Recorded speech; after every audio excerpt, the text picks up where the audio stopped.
Economics English medium. तो देखो indifference curve का चैप्टर चल रहा था और मैंने तुम्हें इंडिफरेंस कर्व के बारे में दुनिया भर की नॉलेज दे दी है, लेकिन तुमने एक चीज पर गौर नहीं करा कि इस चैप्टर का नाम क्या है, कंज्यूमर इक्विलिब्रियम। और किसकी हेल्प से पढ़ रहे हैं हम कंज्यूमर इक्विलिब्रियम? इंडिफरेंस कर्व की हेल्प से, क्योंकि यूटिलिटी की हेल्प से तो हमने पढ़ लिया है, अब इसी की बारी है डिफरेंस कर्व की, है ना। और हमने इंडिफरेंस कर्व के बारे में बहुत सारी बातें कर ली, इसकी सारी प्रॉपर्टीज पढ़ ली। इसका जो एमआरएस होता है वो हमेशा डिक्रीज करता है, जिसकी वजह से इंडिफरेंस कर्व की जो शेप होती है वो कॉन्वेक्स टू ओरिजिन होती है। इंडिफरेंस कर्व कभी भी एक दूसरे को इंटरसेक्ट नहीं करते हैं, मतलब कभी भी एक दूसरे को नहीं काटते हैं। और इंडिफरेंस कर्व जितना ज्यादा हायर होगा उतना ज्यादा क्या मिलेगा? सेटिस्फेक्शन मिलेगा। इंडिफरेंस कर्व पे हमेशा जो सेटिस्फेक्शन होता है वो कैसा होता है? सेम, कभी भी सेटिस्फेक्शन का लेवल नहीं बदलता है। ठीक है, अब बात करते हैं कंज्यूमर की। मुझे बताओ तुम्हारे पास अगर 100 रुपए हैं, अगर तुम्हारे पास कितने, हालांकि तुम्हारे पास ज्यादा होंगे भाई, मैं तो गरीब इंसान हूं, मेरे पास तो ज्यादा से ज्यादा 100 रुपए या 2 रुपए, है ना, 2 रुपए ज्यादा होते हैं। तो मान लो तुम्हारे पास 100 रुपए हैं, तो मुझे बताओ तुम बाजार में जाओगे तो बाजार में ज्यादा से ज्यादा कितना खरीद सकते हो? 100 रुपए का, 100 रुपए का ही तो खरीद सकते हो भाई। 100 से कम खरीद लोगे, हो सकता है तुमने 70 रुपए का सामान खरीद लिया, हो सकता है तुमने 30 रुपए का सामान खरीद लिया, या हो सकता है तुमने पूरे 100 रुपए का सामान खरीद लिया। क्या ऐसा होगा कि तुमने 150 रुपए का खरीद लिया? वो चीज दिमाग में मत रखना कि उधार करिए है, उधार वाली बात नहीं कर रहा हूं, उधार तो फिर तुम कितना भी खरीद लो, ठीक है, उधार वाली बात नहीं कर रहा, मैं इनकम के हिसाब से बता रहा हूं। मतलब तुम्हारे पास जितना पैसा होता है तुम उतना ही क्या कर सकते हो? खर्च कर सकते हो, उधार वाली बात को इग्नोर करते हुए, है ना, उधार की बात नहीं कर रहे हैं यहां पर हम। तो कुल मिलाकर हर एक व्यक्ति अपना जो बजट बनाता है वो बजट किसको ध्यान में रखते हुए बनाता है? इनकम को ध्यान में रखते हुए। फॉर एग्जाम्पल बोर्ड पे देखो, अब तुम्हारे दिमाग में एक बात चिपकानी है मुझे। देखो सपोज तुम्हारी इनकम कितनी थी? 100 रुपए। तुम्हारे पास कितने रुपए थे? 100 रुपए थे भाई, अमीर इंसान हो तुम। और मार्केट में टॉफी थी, टॉफी समझते हो ना भाई, खाए होंगे तुमने, चटोरे तो तुम हुई, टॉफी। और एक टॉफी की कीमत कितनी थी? 5 रुपए। उस टॉफी की कीमत, उस टॉफी का प्राइस कितना था? 5 रुपए भाई। मुझे बताओ अगर तुम 100 रुपए खर्च करके 5 रुपए वाली टॉफी खरीदते हो, 100 रुपए सारे के सारे तुमने क्या कर दिए? खर्च कर दिए, और तुमने क्या खरीदी? 5 रुपए वाली टॉफी खरीदी। तो तुमने कितनी टॉफी खरीद ली होंगी? तुमने टोटल कितनी टॉफी खरीद ली होंगी? पूरी की पूरी 20 टॉफी। पूरी की पूरी कितनी टॉफी परचेज कर ली तुमने? 20 टॉफी, है कि नहीं? इस बात में तो कोई डाउट नहीं है ना। इसका मतलब ये हुआ कि हम ज्यादा से ज्यादा उतनी ही चीजें खरीद सकते हैं जितना कि हमारे पास क्या होता है? पैसा। क्या तुम 20 टॉफी से ज्यादा खरीद पाओगे?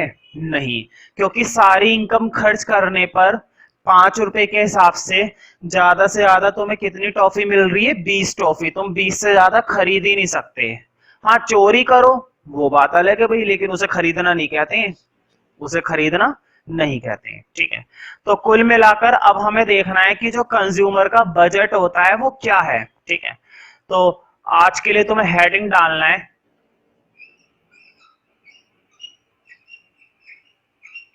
Consumer budget, consumer budget. और कंज्यूमर बजट में तुम्हें दो चीजें पढ़नी है, ब्रैकेट में लिखना। एक तो पढ़ना है बजट सेट, ठीक है, और एक पढ़नी है बजट लाइन। ब्रैकेट में दो चीजें लिख लेना, एक तो हमें पढ़ना है बजट सेट और एक क्या पढ़ना है? Budget line. खैर बजट सेट और बजट लाइन पर तो मैं बाद में आऊंगा, ठीक है। पहले एक छोटी सी टेबल में एक्सप्लेन करूंगा। और टेबल को एक्सप्लेन करने से पहले तुम्हें कुछ चीजें माननी पड़ेंगी। मैंने अभी ये भी बताया था, कोई भी व्यक्ति अपना बजट किसके बेस पर बनाता है? अपनी इनकम के बेस पर ना।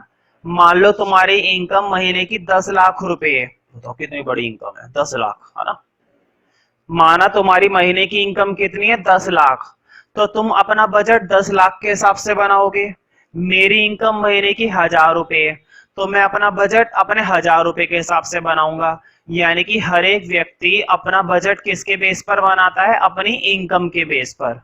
जितनी अच्छी इनकम होगी उस हिसाब से वो अपने बजट को तैयार करता है, ताकि वो समझदारी से अपने उस पैसे का इस्तेमाल कर पाए। अगर हम पहले से बजट बना लेते हैं तो दिक्कत नहीं होती है खर्च करने में, ठीक है। तो सबसे पहले मैं तुम्हें टेबल बनवाने से पहले ना एक लाइन लिखवा रहा हूं, ठीक है। नंबर वंबर कुछ नहीं डालना है, देखो सीधा लाइन लिखो। लिखो लेट, मैं कंज्यूमर की इनकम मान रहा हूं खुद, ठीक है। ये मत सोचना कि मैंने इतनी कम इनकम मान ली है। फॉर एग्जांपल, अगर मैं किसी कंज्यूमर की इनकम 10 रुपए मानूंगा तो हैरान मत होना कि ये क्या बात हुई सर, आपने 10 रुपए इनकम मान ली। 10 रुपए कौन कमाता है महीने में, साल में? सब तो बहुत बहुत कमाते हैं, तो इस बात से परेशान मत हो। ये तो बस मैं एग्जांपल में मान रहा हूं, ठीक है। लिखो let consumers income, let consumers income. पता है ना कंज्यूमर्स इनकम कैसे लिखना है? अपोस्ट्रोफी एस लगाकर। Let consumers income be 60 rupees, board पे लिखा हुआ है।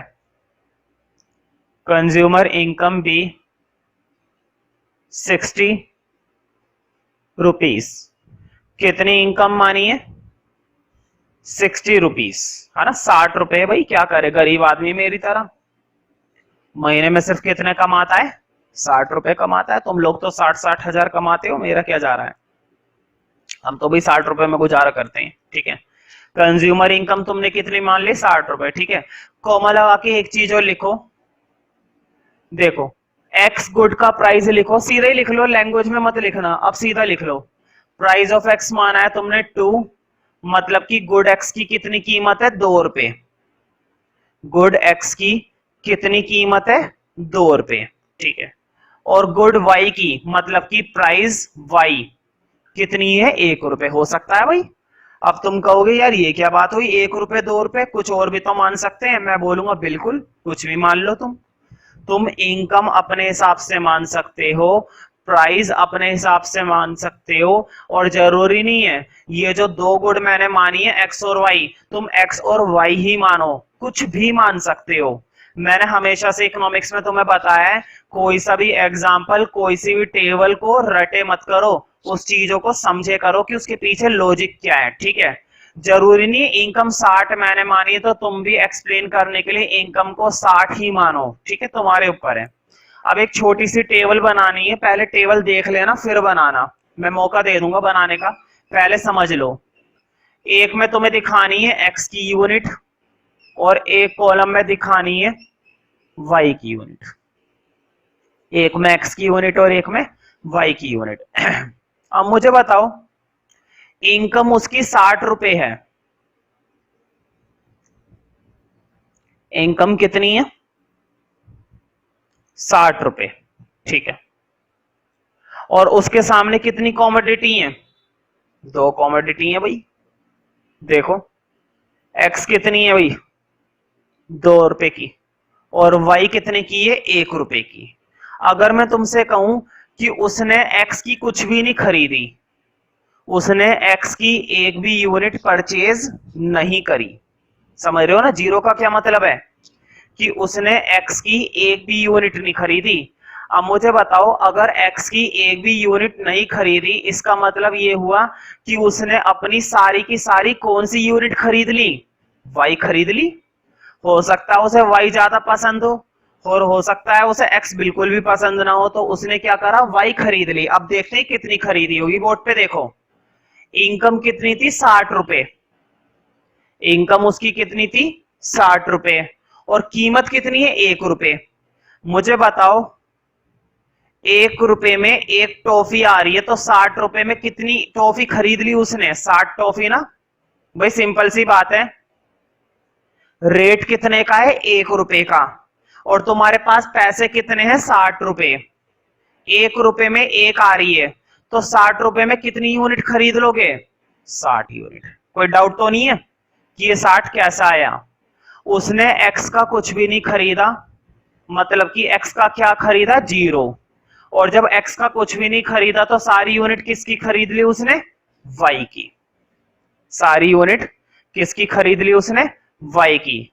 अब जरा एक चीज और देखो, अब उसने सोचा कि यार एक्स की यूनिट बढ़ाऊंगा। पहले तो वो कुछ नहीं खरीद रहा था, अब देखो जरा बोर्ड पे, एक्स की उसने कितनी खरीद ली, 10। एक्स की कितनी यूनिट खरीद ली, 10 यूनिट खरीद ली। अब 2 मिनट के लिए बोर्ड पे देख लो, बस 2 मिनट के लिए, बस ज्यादा समय नहीं लूंगा, 2 मिनट का समय लूंगा। देखो एक्स की 10 यूनिट खरीदी है, बोर्ड पे देखो, इधर देखो रफ में, एक्स की कितनी यूनिट खरीदी है, 10 यूनिट। समझ में आई बात। बताना एक यूनिट का प्राइस कितना है, 2 रुपए। अगर वो एक यूनिट खरीदता है तो उसका प्राइस कितना है, 2 रुपए। 10 यूनिट के लिए उसने कितने खर्च कर दिए हैं, जल्दी से बताओ। अगर एक गुड का प्राइस 2 रुपए, तो 10 यूनिट का प्राइस कितने हो गया, 2 रुपए के हिसाब से, जल्दी से बताओ। मैंने बस मल्टीप्लाई छोड़ रखी है। देखो एक यूनिट 2 रुपए की है, तो 10 यूनिट कितने रुपए की हो गई, 20 रुपए की। 10 यूनिट कितने रुपए की हो गई, 20 रुपए की। इसका मतलब ये हुआ कि 20 रुपए वो खर्च कर चुका है एक्स पर। ध्यान से सुनो, एक्स की उसने कितनी यूनिट खरीदी, 10, और कितने रुपए की यूनिट थी, 2 रुपए की। 10 इंटू 2 मतलब उसने 20 रुपए खर्च कर दिए। मुझे बताओ इनकम कितनी थी उसकी, 60। 60 में से 20 रुपए तो क्या कर दिए, खर्च। कितने रुपए बचे हैं उसके पास, 40 रुपए। 60 में से उसने 20 रुपए खर्च कर दिए, और ये 20 रुपए किस पर खर्च करे उसने, बताओ। ये 20 रुपए उसने किस पर खर्च करे, ये 20 रुपए खर्च करे एक्स पर। अब वाई पर खर्च करने के लिए कितने बचे, 40। मुझे बताओ 40 रुपए में 1 रुपए वाली टॉफी कितनी आएंगी, 40 ही आएंगी, है ना। 1 रुपए में तो दिक्कत ही नहीं है। 1 रुपए में 40, 1 रुपए वाली 40 रुपए में टॉफी कितनी आएंगी, 40 ही आएंगी, तो ये 40 आ गया। समझ रहे हो ना। बस एक एग्जांपल और देख लो, अभी समझ में आ जाएगा। अगर थोड़ी बहुत कंफ्यूजन रह गई है तो अभी क्लियर हो जाएगी। बोर्ड पे देखो, अब उसने एक्स की कितनी यूनिट खरीदी है, 20। अब उसने एक्स की कितनी यूनिट खरीदी है, 20। मुझे बताओ, देखो इधर बोर्ड पे, एक्स की 20 यूनिट खरीदी, और एक यूनिट का प्राइस कितना है, 2 रुपए। 2 रुपए के उस हिसाब से उसने कितने खर्च कर दिए, 40 रुपए। इस बात में तो कोई डाउट नहीं है ना भाई। इस बार उसने एक्स की कितनी यूनिट खरीदी थी, 20, और 2 रुपए के हिसाब से उसने कितने खर्च कर दिए,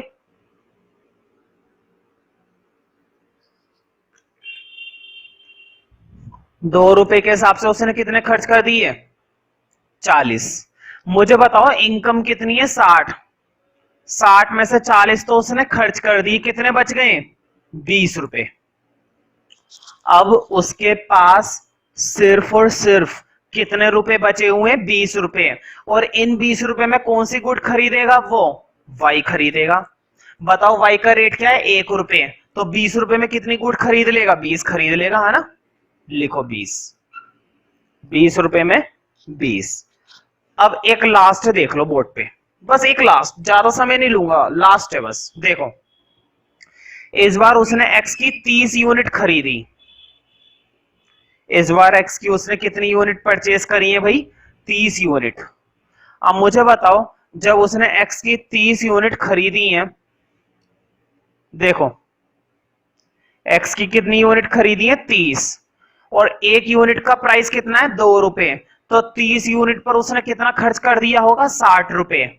मुझे बताओ 60 ही उसकी इनकम थी, और 60 रुपए उसने खर्च कर दिए। अब क्या कुछ इनकम बची उसके पास, अब क्या उसके पास पैसा बचा, कुछ कोई पैसा नहीं बचा ना। और जब पैसा ही नहीं बचा तो क्या y की कुछ खरीद पाएगा वो? अगर उसके पास एक भी रुपया नहीं है तो ऐसे में वो y नहीं खरीद पाएगा, मतलब कि y की क्वांटिटी क्या हो जाएगी? जीरो। y की क्वांटिटी क्या हो जाएगी? जीरो। अब जरा बोर्ड पे देखो, इनके कॉम्बिनेशन बनाने हैं। देखो पहले वो x की खरीद रहा था 0, तो y की खरीद रहा था 60। x की खरीद रहा था 10, तो y की खरीद रहा था 40। x की खरीद रहा था 20, तो y की खरीद रहा था 20। और x की खरीद रहा था 30, तो y की खरीद रहा था 0। अब मुझे बस एक छोटे से सवाल का जवाब देना, सोच लेना पहले फिर जवाब देना। पहले ध्यान से सुन लेना मैं पूछ क्या रहा हूं, क्योंकि वो जवाब सही आना चाहिए। बेशक थोड़ा समय लगाओ लेकिन सही आना चाहिए। मुझे बताओ, ये जो कॉम्बिनेशन बनाए मैंने, कितने कॉम्बिनेशन बना रखे हैं? 4 कॉम्बिनेशन। ये चारों कॉम्बिनेशन उस बंदे ने अपनी इनकम के हिसाब से बनाए ना, अपने उन 60 रुपए को ध्यान में रखते हुए बनाए। एक भी कॉम्बिनेशन ऐसा नहीं है, ध्यान से सुनो, एक भी कॉम्बिनेशन ऐसा नहीं है जो वो नहीं खरीद सकता। हर एक कॉम्बिनेशन उसने अपने बजट को ध्यान में रखते हुए बनाए। तो मुझे बताओ, चारों के चारों कॉम्बिनेशन क्या वो खरीद पाएगा? बिल्कुल, चारों के चारों कॉम्बिनेशन वो खरीद सकता है, क्योंकि ये कॉम्बिनेशन उसने अपनी इनकम के हिसाब से बनाए। ये चारों कॉम्बिनेशन उसने अपने दोनों प्राइजेस के अकॉर्डिंग बनाए। तो ध्यान रखना, ऐसे कॉम्बिनेशन जिन्हें, ध्यान से सुनो, ऐसे कॉम्बिनेशन जिन्हें एक कंज्यूमर परचेज कर सकता है, ऐसे कॉम्बिनेशन जिन्हें एक कंज्यूमर कंज्यूम कर सकता है, ऐसे कॉम्बिनेशन जो किसी कंज्यूमर के बजट में होते हैं, that all combinations are known as, that all combinations are known as budget set. पहली डेफिनेशन आ चुकी है। मुझे बताओ, क्या ये चारों के चारों कॉम्बिनेशन बजट सेट का पार्ट है या नहीं? बजट सेट का पार्ट ये है। बजट सेट का पार्ट इसलिए क्योंकि एक कंज्यूमर इन चारों को खरीद सकता है। इन चारों कॉम्बिनेशन को एक कंज्यूमर जरूर खरीद सकता है।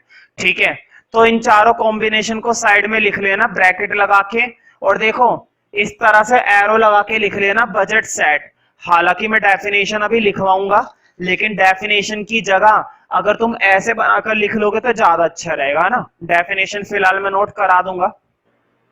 देखो मैंने हेडिंग डलवाया था कंज्यूमर बजट, और कंज्यूमर बजट में मैंने बजट सेट और बजट लाइन बनवाई थी। हेडिंग में मैंने ये डलवा रखा है ना ब्रैकेट के अंदर, बजट सेट और बजट लाइन। बजट सेट तो मैंने तुम्हें बता दिया, बजट सेट तो मैंने तुम्हें बता दिया। बजट सेट में हम उन कॉम्बिनेशंस की बात करते हैं जिन्हें एक कंज्यूमर खरीद सकता है। ठीक है, अब मैं बात करूंगा बजट लाइन की। तो देखो मैं ये टेबल रब कर रहा हूं क्योंकि मुझे बजट लाइन समझाने के लिए ग्राफ बनाना पड़ेगा। हालांकि मैंने कॉम्बिनेशन रब नहीं करें क्योंकि इनको यूज कर लूंगा मैं। ठीक है, बोर्ड पे देखो, साथ साथ बना सकते हो, कोई दिक्कत वाली बात नहीं है, इतनी बड़ी चीज नहीं है। मेरे साथ साथ बना सकते हो, ऐसी कोई दिक्कत वाली बात नहीं है, आराम से बना लोगे। यहां पर दिखाना गुड एक्स, यहां पर तुम्हारा गुड वाई। अगर गुड वाई ध्यान दिखाई ना दे रहा हो वीडियो में तो ध्यान रखना, यहां पर मैंने गुड वाई लिखा है इधर। ठीक है, हाँ गुड एक्स, जरा टेबल में देखकर बताना गुड एक्स की क्वांटिटी 30 तक जा रही है ना। देखो वोट पे 10, 20, 30 है ना, 30 तक ही जा रही थी बस। और गुड वाई में देखकर बताना, गुड वाई में क्वांटिटी 60 तक जा रही है ना, गुड वाई में 60 तक जा रही है। 10, 20, 30, 40, 50, 60। ठीक है, अब फटाफट से इन चारों पांचों कॉम्बिनेशन को प्लॉट करना है। बोर्ड पे देखो, 0 पर कितना है 60, देखो 0 पर 60, ये पॉइंट गया।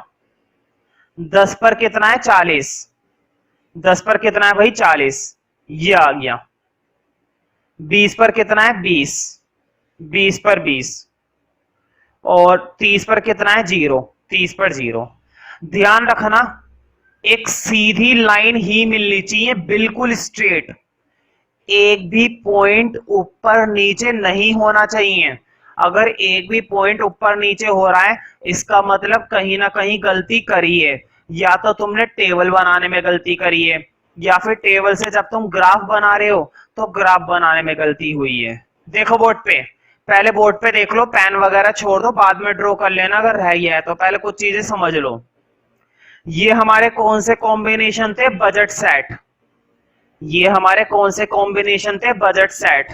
बजट सेट क्यों? क्योंकि इन्हें कंज्यूमर खरीद सकता था, ठीक है, इन्हें कंज्यूमर खरीद सकता था। और जब मैं बजट सेट को, ध्यान से सुनो, जब मैं बजट सेट को ग्राफ पर बना देता हूं, जब मैं बजट सेट को, मतलब जब मैं इन कॉम्बिनेशंस को ग्राफ पर बना देता हूं, और ग्राफ बनने के बाद जो लाइन दिखाई देती है, that line is known as budget line. That line is known as budget line. और इसी लाइन का एक नाम और होता है प्राइस लाइन। इसी लाइन का एक नाम और है प्राइस लाइन। अच्छा मुझे बताओ, बोर्ड पे देखो, बस एक लास्ट पॉइंट, ज्यादा नहीं बोलूंगा बोर्ड पे देखने के लिए, बस एक लास्ट बार देख लो। मुझे बताओ, बजट लाइन तभी तो बनी है जब तुमने किस चीज को प्लॉट करा है, बजट कॉम्बिनेशंस को। बजट लाइन तुम्हें तभी तो मिली जब तुमने क्या प्लॉटिंग करी, बजट कॉम्बिनेशंस। इसका मतलब ये हुआ कि इस लाइन पर आने वाला हर एक पॉइंट, ध्यान से सुनो, सबसे ज्यादा काम की बात बताने वाला हूं मैं, इस लाइन पर आने वाला हर एक पॉइंट, इस लाइन पर आने वाला हर एक पॉइंट उस कंज्यूमर के बजट में होता है या नहीं होता है? उस कंज्यूमर के बजट में होता है। क्यों?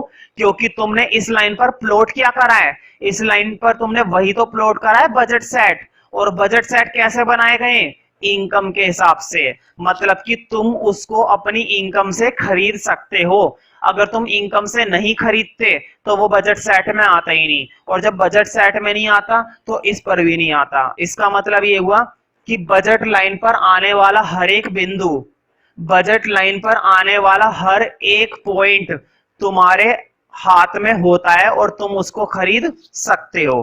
अब अगर मैं तुमसे बोलूं कि अगर कोई पॉइंट इस साइड है, बजट लाइन के ऊपर है, जैसे कि देखो मैंने छोटे छोटे पॉइंट दिखाए हैं, क्या इन पॉइंटों को, क्या इन कॉम्बिनेशन को खरीद पाओगे? अगर कोई कॉम्बिनेशन या अगर कोई पॉइंट बजट लाइन के उस साइड है, बियॉन्ड बजट लाइन है, बियॉन्ड बजट लाइन का मतलब बजट लाइन से आगे या बजट लाइन से परे, हिंदी में बोलते हैं बजट लाइन से परे। अगर बियॉन्ड बजट लाइन कोई पॉइंट है तो क्या उस कॉम्बिनेशन को तुम खरीद पाओगे? नहीं, क्योंकि तुम्हारा बजट कितना था, बोर्ड पे देखो, तुम्हारा बजट ज्यादा से ज्यादा इतना था, तुम उन पॉइंटों को नहीं खरीद सकते, वो तुम्हारे बजट से बाहर है। क्या इस पॉइंट को खरीद पाओगे अंदर? ये तो तुम्हारे बजट में है ना। मुझे बताओ, ये जो पॉइंट अंदर है, तुम्हारी बजट लाइन यहां पर आ रही है, और ये जो कॉम्बिनेशन है ये तुम्हारे बजट के अंदर है, इन्हें तो तुम खरीद सकते हो। भाई इनकम 100 रुपए, तो क्या तुम 50 रुपए वाली चीज नहीं खरीद सकते? खरीद सकते हो। क्या तुम 90 रुपए वाली चीज नहीं खरीद सकते? खरीद सकते हो। इसका मतलब ये हुआ, अगर कोई पॉइंट बियॉन्ड बजट लाइन होता है तो उसे हम खरीद नहीं सकते, और अगर कोई पॉइंट बजट लाइन के अंदर होता है, इनसाइड बजट लाइन होता है, तो उसे हम खरीद सकते हैं। ठीक है, तुम्हें याद होगा इससे मिलती जुलती बातें चैप्टर 1 के अंदर भी आई थी, जब हमने पीपीसी के टॉपिक पढ़े थे यूनिट 1 के अंदर, है ना। पीपीसी से बाहर और पीपीसी के अंदर कोई पॉइंट होता है ना, फिजिबल और नॉन फिजिबल, ये सारी बातें हमने पढ़ रखी है वहां पर, है ना, उसी से मिलता जुलता है। ठीक है, अब ये ड्रॉ कर लो और बजट लाइन और प्राइस लाइन लिख लेना। अब बारी है इनकी डेफिनेशन की। अब किस चीज की बारी है भाई? डेफिनेशंस की। तो देखो मैंने तुम्हें बजट लाइन भी बता दिया है और बजट सेट भी बता दिया है, लेकिन मैंने इनकी डेफिनेशन नहीं लिखवाई है ना। तो देखो ग्राफ वगैरह जब बन जाए तो उसके बाद लिखना पहले BS। BS का मतलब बजट सेट। पहले मैं बजट सेट लिखवाऊंगा। बोर्ड पे देखो जरा, देखो तुम्हें मेरी बात पे यकीन ना हो इसलिए देखो अभी भी मैंने रब नहीं करा, बजट सेट लिखा हुआ है। देखो बजट सेट क्या होते हैं? बजट सेट ऐसे, देखो मैं डेफिनेशन बता रहा हूं, बजट सेट ऐसे कॉम्बिनेशंस होते हैं जिन्हें एक कंज्यूमर अपनी इनकम से खरीद सकता है। ध्यान से सुनो, बजट सेट ऐसे कॉम्बिनेशन होते हैं जिन्हें एक कंज्यूमर अपनी इनकम से खरीद सकता है। खरीद सकता है ना? जिन्हें एक कंज्यूमर अपनी इनकम से क्या कर सकता है? खरीद सकता है भाई। और क्या करेगा? तुम्हारी तरफ बैठ के तालियां थोड़ी ना मारेगा। तो लिखो बजट सेट की डेफिनेशन, लिखो it is a set of all combinations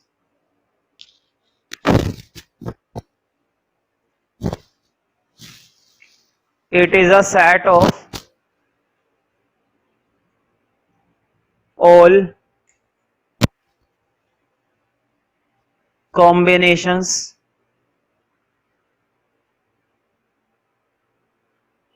it is a set of all combinations that the consumer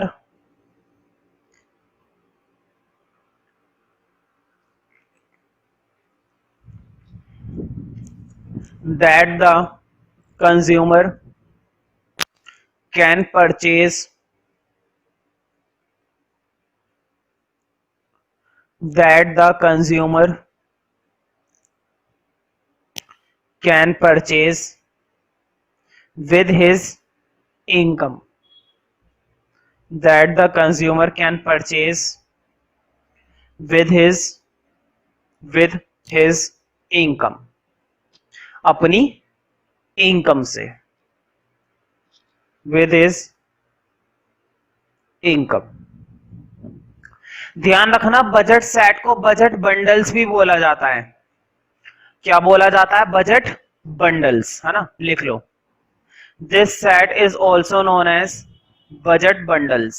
मतलब इसमें ऐसे बंडल होते हैं एक्स और वाई के, इसमें ऐसे बंडल होते हैं एक्स और वाई के जिन्हें कंज्यूमर खरीद सकता है ना?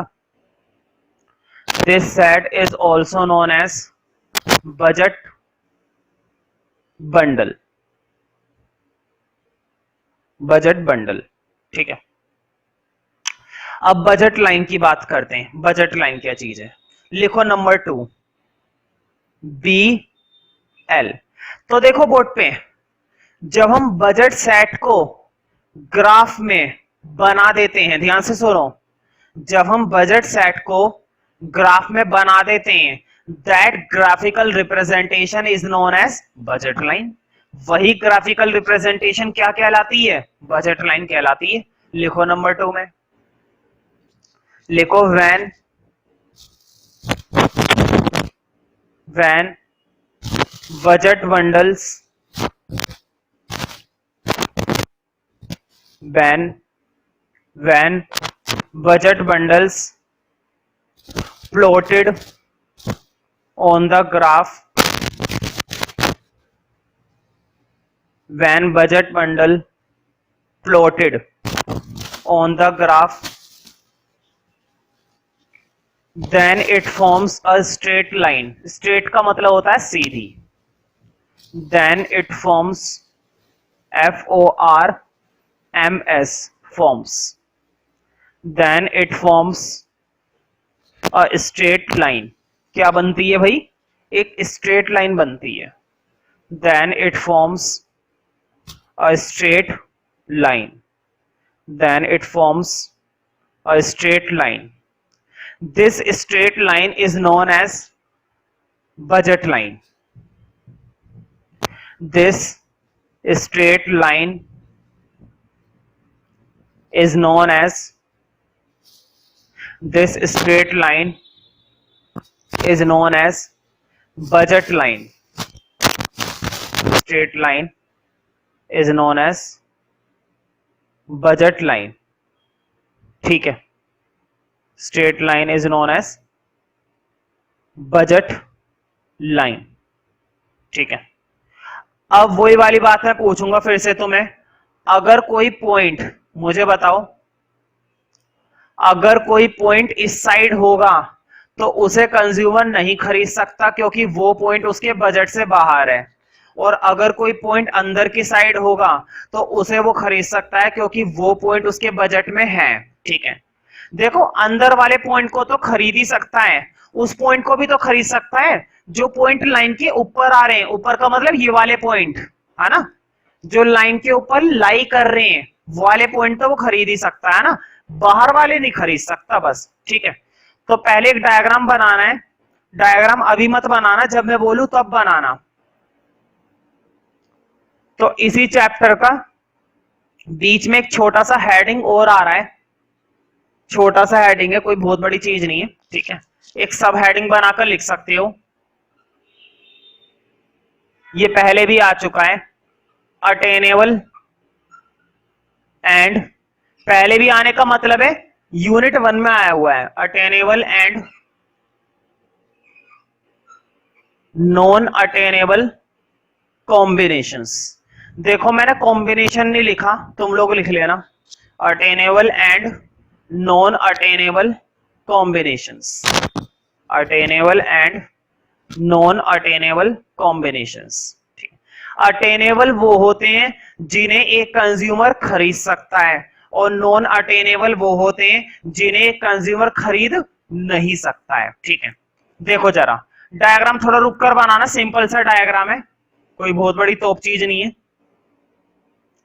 आसानी से समझोगे, आ जाएगा। एक पर दिखाना है गुड एक्स और एक पर दिखाना है गुड वाई। ठीक है, तुम लोग गुड 1 और गुड 2 भी कह सकते हो, लेकिन फिर भी मैंने गुड वाई और गुड एक्स लिखा है। ठीक है, और ये क्या बना दी मैंने, बिना मार्क करे सीधा बजट लाइन। ठीक है, अब तो हमें समझ में आ गया है, तो अब तो हम बिना टेबल वगैरह के डायरेक्ट बना सकते हैं, उसमें कोई बहुत बड़ी बात नहीं है, ध्यान से बना सकते हैं। तो देखो बनाने के बाद तुम्हें मालूम है इधर का सारा एरिया क्या होता है, नॉन अटेनेबल। मुझे बताओ क्या वो इस कॉम्बिनेशन को खरीद पाएगा? नहीं। क्या वो इस कॉम्बिनेशन को खरीद पाएगा? नहीं। इसका मतलब ये हुआ, देखो ज्यादा शेड मत करना, शेड करनी तो है तुम्हें अपने नोट्स के अंदर, टेस्ट में भी और पेपर में भी अगर बनाने को आता है, लेकिन ज्यादा मत करना, जैसे मैं कर रहा हूं ना, हल्की फुल्की शेड ऐसे कर लेना। देखो इधर का सारा एरिया हल्की हल्की शेड करनी है, बिल्कुल बिल्कुल हल्की हल्की। इधर का सारा एरिया क्या होता है, नॉन अटेनेबल। लिखना भी है तुम्हें यहां पर, इस साइड ये बात लिखनी भी है, नॉन अटेनेबल। देखो एक नाम और होता है, मुझे बताओ इस एरिया के अंदर क्या वो कोई सा भी कॉम्बिनेशन खरीद सकता है? नहीं खरीद सकता। इस एरिया के अंदर आने वाला कोई सा भी कॉम्बिनेशन वो नहीं खरीद सकता। तो नॉन अटेनेबल और ब्रैकेट में लिख देना नॉन फिजिबल, दोनों का मतलब एक ही है। हाँ तुम कहोगे फिर नया शब्द क्यों लिखवाया? ध्यान रखना अगर पेपर में इस वाले वर्ड से आ गया तो फिर तो तुम क्या दोगे, मैंने पढ़ाया ही नहीं था, है ना, ये काम मत करना। नॉन अटेनेबल या नॉन फिजिबल एक ही बात है ना। मुझे बताओ उधर वाला नॉन अटेनेबल और नॉन फिजिबल है, तो इधर वाला क्या है फिर? ये सारा का सारा क्या हो जाएगा, ये हो जाएगा हमारा अटेनेबल। तो देखो यहां पर स्पेस कम है इसलिए मैं पूरा नहीं लिख रहा, अटेनेबल लिख दिया है। चलो मैं लिख ही देता हूं, एक वर्ड तो रह गया है। इधर वाला एरिया क्या हो जाता है हमारा, फिजिबल। तुम लोग थोड़ा छोटा छोटा लिखना, मुझे वीडियो में दिखाने के लिए इतना बड़ा बड़ा लिखना पड़ता है। हाँ बोर्ड पे देखो, प्राइस लाइन को नाम दे देना ए बी, प्राइस लाइन को ना एक नाम दे दिया करो, बजट लाइन को एक नाम दे दिया करो ए बी। अब इस डायग्राम को प्रॉपर बना लो, अब हमें बस डेफिनेशन लिखनी है। अगर तुम्हें डायग्राम समझ में आ रहा है तो डेफिनेशन तुम्हें चुटकियों का खेल बन जाएगा, तुम्हारे लिए डेफिनेशन लिखना चुटकियों का क्या बन जाएगा भाई? खेल बन जाएगा। खेल तो तुम वैसे भी बहुत करते हो, पढ़ते कम हो खेल ज्यादा करते हो,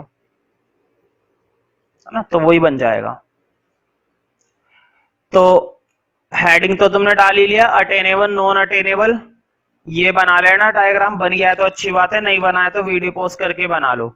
अब लिखो नंबर 1, पहले किसकी डेफिनेशन लिखोगे? एक काम करते हैं, अटेनेबल की लिखते हैं।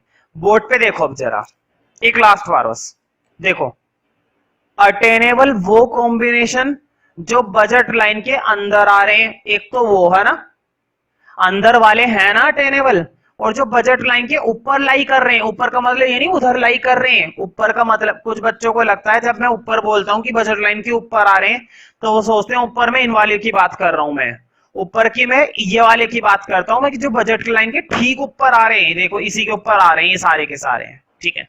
तो बजट लाइन के अंदर वाले और वो कॉम्बिनेशन जो बजट लाइन के ऊपर लाई कर रहे हैं, वो कॉम्बिनेशन, ये सारे कॉम्बिनेशन होते हैं हमारे अटेनेबल। और जो बजट लाइन के बियॉन्ड आ रहे हैं, क्या वर्ड बोला है मैंने? बियॉन्ड। बियॉन्ड का मतलब होता है बजट लाइन से दूर, बजट लाइन से परे। तो जो कॉम्बिनेशन बजट लाइन से दूर आ रहे हैं वो होते हैं नॉन अटेनेबल। तो नंबर 1 के अंदर लिखो, अ consumer can only afford, afford का मतलब खरीद पाना, वो सिर्फ किनको खरीद पाएगा? जो बजट लाइन के अंदर आ रहे हैं, ठीक है। A consumer can only afford to buy, a consumer can only afford to buy, a consumer can only afford to buy combinations, to buy combinations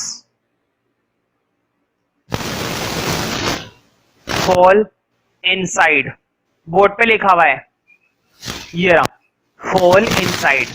fall inside का मतलब जो अंदर है, inside मतलब अंदर, to buy combinations that fall inside, that fall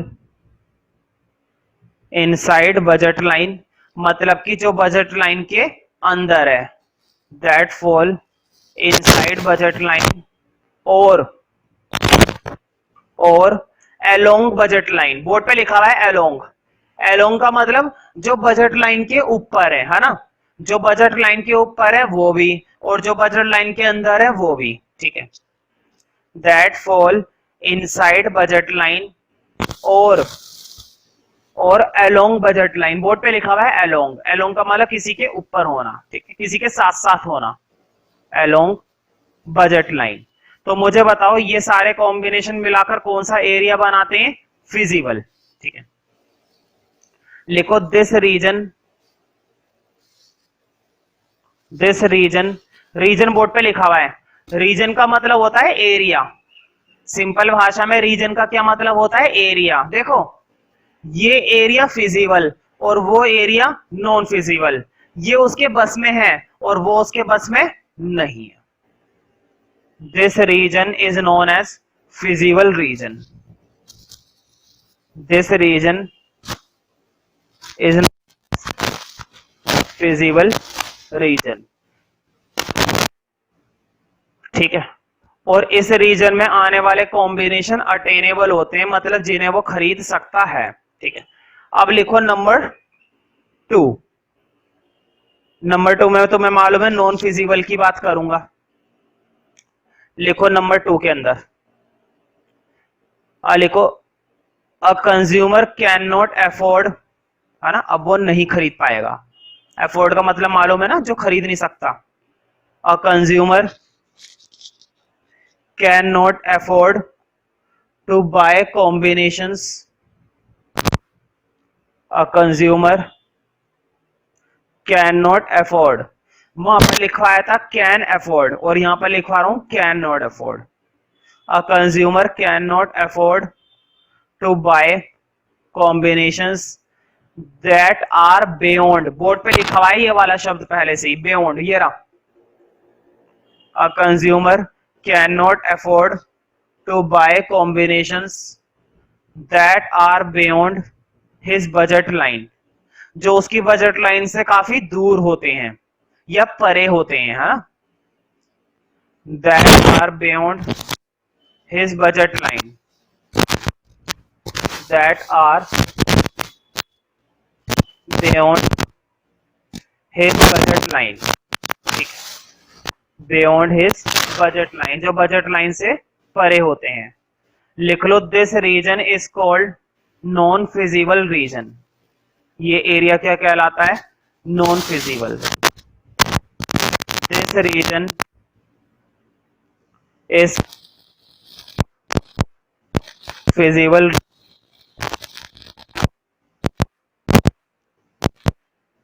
this region is called non region, non feasible region. तो non feasible में जितने भी कॉम्बिनेशंस आते हैं वो सारे के सारे नॉन अटेनेबल होते हैं, मतलब उन्हें वो खरीद नहीं सकता है।